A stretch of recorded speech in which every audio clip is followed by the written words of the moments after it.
ba tayo? Saan ba sila? Tingnan lang, baka may aka. Ganda na pa tayo pa ikot-ikot. Dito muna kayo, Jinky lang kami. Lang kami. Sige. Bilisan niyo ah. Oo. Pwede ba muna magpahinga tayo? Pagod na kasi ako eh. Magpahinga? Okay ka lang, Ella? Magpahinga? Tingnan mo naman yung sitwasyon natin. Nawawala na yung mga kaibigan natin tapos magpapahinga-pahinga sa isip mo. Gamitin mo naman yung utak mo, Ella. Kasalanan mo to eh. Kasalanan mo. Ano? At bakit ko naman to naging kasalanan? Di ba simulat sa pool naman hindi mo ko gusto? At saka hindi lang naman ako nagdesisyon para dito ah. Ginusto rin to ng mga kaibigan natin. Hindi mo ko magsalita dyan. Hindi mo naman yung alam yung nararamdaman ko. Bakit ikaw, Ella? Naiisip mo ba yung nararamdaman ko? Naiisip mo ba yung nararamdaman ko sa tuwing lahat ng ginagawa ko mali, tapos sa'yo lang yung tama? Akala mo, nasasayahan ako dun? Sa totoo lang, Ella, sobrang sakit. Sobrang sakit. Halos hindi ko na makaya, pero kinakaya ko dahil magkaibigan na tayo.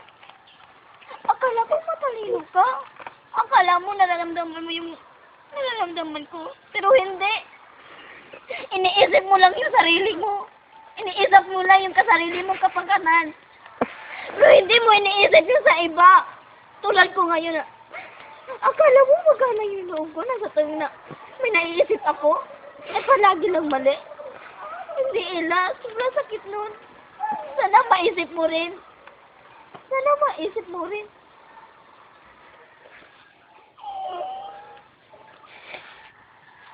Bakit, Trisha?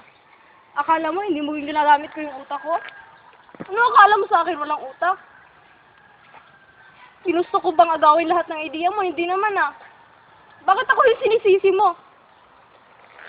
Alam mo, hindi ko alam bakit napakainit ang dugo mo sa akin. Dahil simula sa pool pa lang, lahat ng ginagawa ko para sa'yo mali.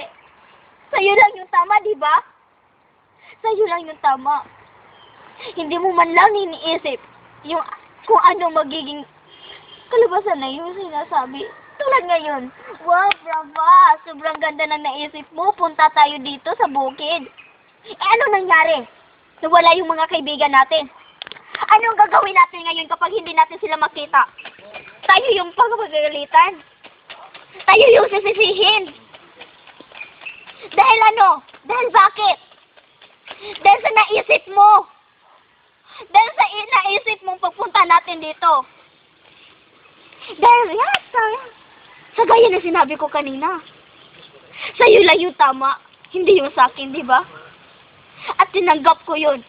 Kahit masakit na yun, tinanggap ko. Dahil kaibigan kita. Pero ano, sana rin naman iniisip mo kung anong magiging bunga ng mga ginagawa mo. Bakit ikaw, Trish? Inisip mo ba kung anong nararamdaman ko? Sa tuwing lahat ng sinasabi ko ay kumukontradik ka? Hindi ko alam kung anong kasalanan ko sa'yo. Anong kasalanan mo?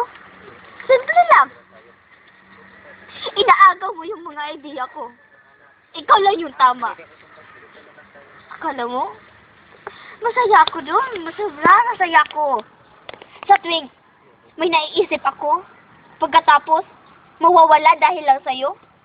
Ang saya ko noon. Sobrang saya. Alam mo, lumulok sa yung puso ko sa naririnig ko yung mga sinasabi mo. Sobrang saya ko noon, Day. Sayang-saya ko.